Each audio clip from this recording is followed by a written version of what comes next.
O Moro é popular no Paraná, porque infelizmente, né, até as pessoas do Paraná, que são pessoas inteligentes, pessoas produtivas, pessoas que não caem no papo da esquerda, caem no papo do Sérgio Moro. O Valdemar da Costa Neto é o presidente do partido, é quem manda em tudo. Vamos se unir para ganhar a eleição? Vamos, eles se unem. E aí sabe o que acontece? Sabe o que acontece? A esquerda sorri de orelha a orelha, porque sabe que essa galera não vai ter fibra para prendê-los. É muito triste, cara. A situação brasileira é uma coisa muito triste. Vamos lá, põe na tela. Valdemar nega desvio de emendas e diz que nem se acertasse na Mega Sena teria 119 milhões de reais. Vamos lá. Lembrando que é o seguinte, não significa que quando você desvia o valor da emenda, todo o valor desviado vai para você mesmo, porque você precisa pagar uma galera, né? Então vamos lá. A gente viu no áudio da assessora da Valéria Bolsonaro. Elas estavam mandando uma emenda de 300 mil reais, onde era 100 pro prefeito, 100 para ela. Não é que os 300 era para ela, só um terço, né? Desce um pouquinho. Sim, eu tô gripada. O presidente nacional do PL diz que não desviou coisa nenhuma, não sei o que lá. Desce aí. Desce aí. Eu tenho um vídeo dele, inclusive, falando. Você quer ver? Quero ver, vamos ver. Eu sou fã do Valdemar. Eu tô louco pra acreditar nele. Vamos lá. Não dá play. Só põe na tela. A cara que ele tá. Ele tá com aquela cara, velho. Mesma cara, né? Ele tá com aquela cara. Essa é a cara standard do Valdemar. Tipo, se alguém fizesse um mini crack do Valdemar, ele tinha que estar com essa cara. Veja, ele tá sempre muito tranquilo explicando as coisas, né? O Valdemar sabe que, irmão, ele pode fazer o que ele quiser, ele pode ser ladrão do mensalão, ele pode desviar a emenda, ele pode, sei lá, juntar o Silas Malafaia pra falar. Ele pode fazer o que ele quiser, velho. Vai lá, dá play. Bloquearam 119 milhões meu. Mas nem que eu tivesse acertado na Mega Sena eu ia ter um dinheiro desse. 119 milhões é o montante das emendas. Então ele fez um bloqueio porque tinha um acontecimento na Câmara há tempos atrás que eles queriam dar uma verba para cada presidente de partido. Eu fui contra, porque eu nunca tive problema com que os deputados sempre me cederam verba e nós temos, como nós temos uma bancada. O que ele tá falando é o seguinte, ceder verba significa o seguinte, o presidente do partido vai destinar alguma coisa, tá? Isso é outra coisa também que eu vou te explicar de bastidor, tá? Existe uma corda que cada um puxa pro lado, que é o seguinte, o parlamentar geralmente quer mais poder parlamentar. O presidente do partido, que às vezes também é parlamentar e tem os seus parlamentares muito ligados a ele, querem mais poder pro partido. Eu lembro que teve uma discussão. Eu lembro que era até com a Renata Abreu, cara. Renata Abreu era uma das maiores advogadas dessa causa. Que eu não lembro exatamente o que era, mas que o parlamentar ele não poderia mudar de legenda em hipótese alguma. Tinha alguma coisa assim. Porque no Brasil, o nosso sistema legislativo, ele é pensado através de partes, chamadas partidos. O problema é que no Brasil os partidos não seguem linha ideológica. Né? Eu vou te dizer uma coisa, você pega na Argentina, por exemplo, eu tenho quase certeza que na Argentina é assim, mas se não for, muitos outros países são assim. Quando você vota, você não vota no parlamentar, você vota na lista fechada do partido. Então você vota no partido A e o partido A tem os seus deputados. E eles vão ordenar quem vai entrar, tá? E não é você que vai dar o voto direto para aquela pessoa. Aqui no Brasil, por conta da ditadura, a gente ficou tão traumatizado em não poder votar na pessoa que você quer, que a gente tem um sistema presidencialista, ou seja, você vota no presidente e você vota na pessoa do partido. E a gente tem esse negócio chamado lista proporcional voto proporcional de lista aberta, onde os partidos vão lá e pegam os votos das figuras populares e distribuem na sua chapa. Qual o grande problema disso? Nós não temos diferenciação programática entre os partidos no Brasil. Não existe programa do MDB, não existe programa do PP, não existe programa do Cidadania, não existe. Existe um balcão de negócios, tanto que é por isso que a gente tem esse excesso de partidos no Brasil. O fato é o seguinte, dada este pensamento na hora de a gente decidir como é que a democracia brasileira ia funcionar, você tem sempre que lembrar que a casa legislativa, por isso que é a casa do povo, não é a casa do povo, é a casa de leis, ela é feita para a lógica partidária. Isso é uma coisa que as pessoas sempre esquecem. Quando você tem, por exemplo, uma comissão, as cadeiras nas comissões são distribuídas para os partidos e não para os parlamentares. Entendeu? Por isso que vira e mexe você tem essas jogadas. Tipo, na CCJ querem passar uma pauta e a maioria é contra. Aí os partidos fazem acordo e trocam os parlamentares para colocar parlamentares ou que são a favor ou que não ligam para aquela pauta e vão seguir a orientação do partido. O que na teoria era o certo. O certo era funcionar assim se o Brasil tivesse diferença programática entre os partidos. Como não tem, fica um monte de coisa genérica que eles vão ao calor do momento, de acordo com o que o governo orienta, e o governo orienta sempre de acordo com o valor de emenda e cargo. Entendeu? Então, uma das formas da gente acabar com isso não é, por incrível que pareça, uma coisa contra-intuitiva. Não é diminuir poder de presidente de partido, não é isso. A gente teria que diminuir a quantidade de partidos no sentido de que o partido teria que ter um programa. Você tem que ter um programa e você tem que seguir o programa. Aqui no Brasil isso não é seguido. Tá? Então o que o Valdemar está explicando é que, olha, quiseram dar uma verba para os presidentes de partido e o Valdemar falou, mano, para que eu vou querer isso se eu tenho o maior partido de todos com a maior parte das pessoas altamente dependentes de mim? Então beleza, eu vou fingir que eu sou contra porque eu mando nesses caras. Ou você acha, sei lá, que sei lá, fala qualquer deputado do PL puxado aí, de algum estado X. Você acha que esse cara não obedece o Valdemar, não quer ele mandar? Vai obedecer sim, vai lá, volta lá. Olha essa cara feia que ficou do Valdemar. Credo. Ele é lindo, eu amo ele. Mas Valdemar, te amo, seu gostoso, maravilhoso, lindo. Você é de direita, você é de esquerda, você é de centro, você é tudo. Você é onipresente na política O brasileira. Valdemar desperta o lado homossexual de Arthur. Que isso? Vai lá. Da grande, nós temos muitas comissões. Essas comissões, por exemplo, Comissão da Saúde é nossa, do Turismo é nossa, Relações Exteriores é nossa. Todas essas comissões têm recursos de emendas. Pausa. Isso é outra coisa. Vamos lá, você tem 4 tipos de emendas parlamentares. Você tem a emenda parlamentar do parlamentar. Você tem a emenda de bancada. Então, ó, tem uma bancada temática aqui, a bancada do agro. Tem emenda para o agro. Você tem as emendas de comissões. Então tem a comissão da saúde, tem a comissão do sei lá, que é assim, cara, é ridículo que isso aconteça. E você tem as emendas de relator, que se chama de emendas de relator, que é onde rouba pra caralho. Aqui é onde rouba mais, tá? O lance é o seguinte, como é que funciona a democracia brasileira? Imagina que você é um hospital. Aí você tem lá um hospital e o seu hospital precisa de X por mês para se manter. O governo te manda uma fração desse X. O outro X, você tem que ir lá mendigar no Congresso para os parlamentares mandarem emenda, para as bancadas mandarem emenda e para as comissões mandarem emenda. Cara, é humilhante. Eu vou te falar, na Lesp, como é que funcionava? Eles mandavam umas gostosas lá, né, com uns brindes de hospital, pra ficar puxando o saco do deputado, e deputado se achava. Meu, você tinha que ver como os caras se achavam. Manda a Rosângela entrar aí. Aí a tal da Rosângela entrava, ficava lá puxando o saco do deputado. Não, senhor, o seu trabalho é a coisa mais maravilhosa. Aí dá brinde, aí fala que ama, aí vê a foto da família do deputado. Nossa, que família linda. Nossa, como o senhor é maravilhoso. Tem como o senhor mandar uma emenda pro meu hospital? Tenho. Aí manda a emenda. Aí leva o deputado no hospital. Olha, como esse deputado é bonzinho, ele mandou o recurso. Isso é ridículo. Isso é ridículo. Isso é um absurdo.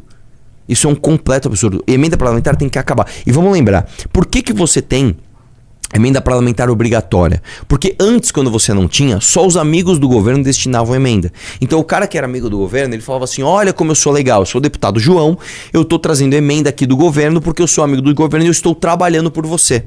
E os de oposição ficavam ferrados. Aí, não, vamos solucionar esse problema, vamos dar emenda pra todo mundo.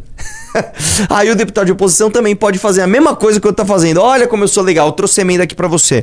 Qual que deve ser a lógica? Tem que acabar, tem que proibir. Acabou a emenda. Não existe. O orçamento brasileiro, ele deve ser executado a partir de critérios técnicos, não de critérios políticos. Eu vou dar um exemplo de como isso afeta a saúde especificamente. Quando você pega, por exemplo, saúde municipal, principalmente de grandes municípios, pequenos, como o pequeno município, ele é fisicamente pequeno, você põe um posto de saúde, as pessoas têm acesso a esse posto de saúde. Quando você pega uma cidade grande, por exemplo, Campinas, São Paulo, Guarulhos, você precisa pulverizar o atendimento de saúde na rede básica. Então, o primeiro atendimento é do município. A lógica é de pulverização, você tem que estar mais próximo da ocorrência. O problema é, como você tem a construção desses pontos muito mais pensados para a região do político que vai ficar mandando emenda para lá e não para o critério técnico de atendimento da maioria da população, você tem distorções. Aqui em São Paulo, cara, eu lembro quando eu estudei essa pauta para ser candidato a prefeito, era um absurdo. Você tipo tinha assim, vou dar um exemplo, vamos supor que aqui dá para ver os quatro. Imagina que você tem aqui 4 bairros. Aí esse bairro tá cheio de gente com problema. Aí os caras punham um ponto de saúde aqui. Mas esse aqui não tem mais. Por quê? Porque o vereador aqui era muito forte, ele pôs um ponto aqui e ficava jogando emenda dele para esse... Cara, isso é ridículo. Isso é ridículo. Tem que acabar a emenda parlamentar. Tá? Os critérios de execução de orçamento têm de ser técnicos. E os critérios de distribuição de recurso de fundo eleitoral e fundo partidário têm que ser a partir das avaliações técnicas de performance desses políticos. Entendeu? Então vamos lá, eu tenho esses 4 bairros para cuidar. Eu preciso melhorar a saúde desse bairro para que aí eu receba mais fundo eleitoral. Aí eu vou pensar, onde eu vou colocar o ponto de saúde? Foda-se que esse cara aqui é mais forte do que esse cara desse bairro. Foda-se. Se as pessoas estão aqui, eu vou colocar aqui, porque eu vou melhorar a gestão, vou melhorar os índices e aí eu vou ter o estímulo financeiro para fazer propaganda. Quando você põe emenda parlamentar e de tudo quanto é tipo, emenda de presidente, emenda de bancada, emenda de relator, você deixa mais politicamente a decisão e menos técnica. Por isso que você tem que acabar com a emenda. Acabar, entendeu? Põe na tela aí, vai lá. Eu sugiro, o pessoal vem pedir para mim, eu sugiro que eles deem para tal município, tal município, tal município. Nunca, o Flávio Dino não tá discutindo com a gente as emendas, porque podia ter uma emenda lá para um órgão suspeito, ele deve ter investigado tudo, lógico, ele sabe que isso não acontece. Agora, ele fez isso por causa da cota que queriam dar para os presidentes, que ele é contra e nós somos contra também. E isso nós vamos resolver logo, eu não tenho dúvida disso. O seu jurídico está confiante, né, nessa defesa? E isso pode atrapalhar a campanha eleitoral em termos regionais, por exemplo, aqui na região? Não, veja bem, a repercussão que teve na mídia foi por causa do trabalho do PT. Trabalho do pessoal do governo contra a gente, porque eles têm força, porque eles estão com a máquina na mão, eles teve uma repercussão absurda. Ontem o Jornal Nacional deu de abertura e sem me ouvir, porque sempre vai ouvir outro lado. Deviam ter me ouvido. Pausa. Nisso ele tem razão. Isso ele tem razão. Não importa que reportagem você vai fazer, você tem que ouvir outro lado. Você tem que ouvir outro lado. Vai lá. Agora eu vou explicando com jeito. Agora, antes, quando eu estava vindo para cá, para a reunião, o Hugo Mota me ligou, presidente da Câmara, já fez uma nota oficial, deve fazer o Senado também, porque isso que eu fiz é fazer política. Não tem nada de errado lá. Se tivesse alguma coisa errada com essas comissões e tal, com esses recursos, não existe isso. Ele sabe que não tem. Então eu acredito que a gente resolva isso em breve. Isso agora, o que aconteceu? A esquerda, como o Lula deu uma queda, eles aproveitaram isso para descer a madeira em mim. Todos os jornais do Brasil hoje deram de manchete. Folha, Estadão, Globo, Correio Brasilense, todos deram de manchete. Quer dizer, é o pessoal da esquerda, é o pessoal que está dominando o governo, que está trabalhando para derrotar a gente. Não vão conseguir derrotar desse jeito. Nós vamos ganhar as eleições e vamos pôr o país para andar novamente. Bom, vamos lá. Não, Valdemar, não é trabalho da esquerda você sair em todas as manchetes do jornal. Você é dono do maior partido do Brasil, né? Você é dono do partido que tem a candidatura do Flávio Bolsonaro, né? Então, não dá pra falar, não, é culpa da esquerda. Não, cara, né? Não. Agora, vamos lá. Mesmo que o Valdemar da Costa Neto não tivesse desviado 1 centavo, você acha correto 119 milhões de reais de emendas passarem pela decisão política de Valdemar da Costa Neto? É o que eu tô falando, cara. Mesmo que ele não fosse corrupto, mesmo que ele fosse o cara mais honesto do mundo, a decisão de execução de orçamento não pode ser política assim, não pode. Deixa eu fazer uma pergunta. Ele é presidente de partido. Por que ele tem acesso a esse tipo de coisa? Porque tem, vamos lá. Mesmo que ele não seja... Vamos supor que eu sou presidente do partido e aí eu tenho aqui o Aloysio querendo ser candidato e você querendo ser candidata. Aí eu chego pra você, Heloísa, vem cá. Eu vou te dar aqui 1 milhão de reais de fundo E para o Luiz eu vou dar qualquer merreca. Só que você vai ser a minha parceira quando você ganha a eleição. Aí você ganha a eleição. Quando você ganha a eleição, você sabe que o seu mandato se deve a mim. Você sabe que eu é que destinei o recurso. A minha pergunta não é isso. Presidente de partido tem acesso a dinheiro de emenda? Não, ele diretamente não. Mas ele chega no deputado que tem. O Heloísa é deputado. É o seguinte. Você tem quanto de emenda esse ano aí pra executar? Puta, tem 1,5 milhão ainda. Então é o seguinte. Desses 1,5 milhão, 500 mil você vai mandar pra esse hospital que eu tô pedindo aqui, tá? Tá bom. Entendi. É assim então não que passa funciona. diretamente pela mão dele. É algo... Exatamente. Sim. E aí o que acontece?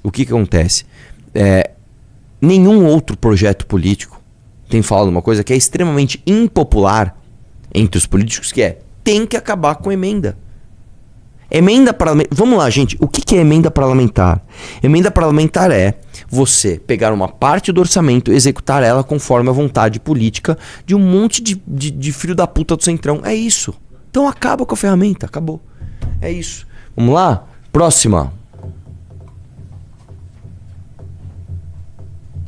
Aí, meu irmão, eu vi esse edit aqui da Gleisi Hoffmann. A Gleisi Hoffmann, pra quem não lembra, ela era a narizinho da planilha do Odebrecht, tá? A gente estava com a faca e o queijo na mão pra prender pessoas como ela. A Gleisi Hoffmann, meu irmão, era assim, era pra ela estar presa até hoje, pra ela estar atolada de processo, atolada de problema. Como que tá a Gleisi Hoffmann hoje, 2026? Fazendo edit, tirando sarro de uma contradição absurda que o Sérgio Moro está dando de presente pra essa gente. Você quer ver? Aí eu pergunto pra você. Eu odeio a Gleisi Hoffmann. Eu quero derrotar a Gleisi Hoffmann. Eu quero que a Gleisi Hoffmann esteja presa. Como é que eu vou fazer isso? Com este cara. Por favor, põe na tela para as pessoas verem esse edit.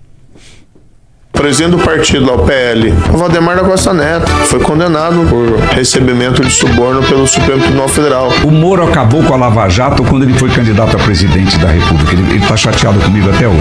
Valdemar da Costa Neto foi condenado criminalmente pelo Supremo. O Valdemar da Costa Neto, que é o cara que foi condenado por suborno. O meu amigo Sérgio Moro. Essas divergências são naturais e para isso a gente tem que respeitar bastante a trajetória política, tanto do Valdemar, o ambiente é outro. Mudei, sabe por quê? Porque nós precisamos dos votos dele. E o Valdemar é o mais sincero de todos. O Valdemar, quando o Moro fala, ele é condenado, o Moro tá chateado com ele. Ele faz aquela cara tipo assim, relaxa. Daqui a pouco ele vai estar na minha mão. E não tá. Por isso que eu falo que o Valdemar ele pode tudo. Ele pode tudo, irmão. O cara foi preso com mensalão. Ele tá na Paulista com a direita falando que ele é o rei da direita. A marca Bolsonaro tá na mão dele. Então, por que eu tô falando isso pra você? Esse corte é da Gleisi Hoffmann, cara. A Gleisi Hoffmann. Cara, eu não sei quantos de vocês viveram a Lava Jato. 2015, a Lava Jato pegando fogo, 2016 bombando, 17, Lula vai ser preso amanhã, 2018 Lula vai preso, irmão, fudeu, pegaram o Lula. Se pegaram o Lula, quem não vão pegar? Vai fuder todo mundo. Aí o que acontece? O que acontece em 2026? A Gleisi tá olha lá o Sérgio Moro.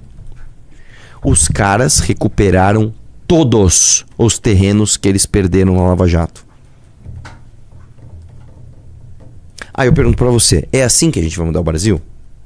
Com a fibra destas pessoas? Esse corte não é recente do Valdemar falando que o... Que o quê? Isso aqui, ó. Tribunal Federal. O Moro acabou com a Lava Jato quando ele foi candidato a presidente da República. Mas, Acho que isso aqui é recente. Mas não importa. Não importa. O Moro é popular no Paraná, porque infelizmente, né, até as pessoas do Paraná, que são pessoas inteligentes, pessoas produtivas, pessoas que não caem no papo da esquerda, caem no papo do Sérgio Moro. O Valdemar da Costa Neto é o presidente do partido, é quem manda em tudo. Vamos se unir pra ganhar a eleição? Vamos, eles se unem. E aí sabe o que acontece? A esquerda sorri de orelha a orelha, porque sabe que essa galera não vai ter fibra pra prendê-los. É muito triste, cara. A situação brasileira é uma coisa muito triste. Gostou do conteúdo?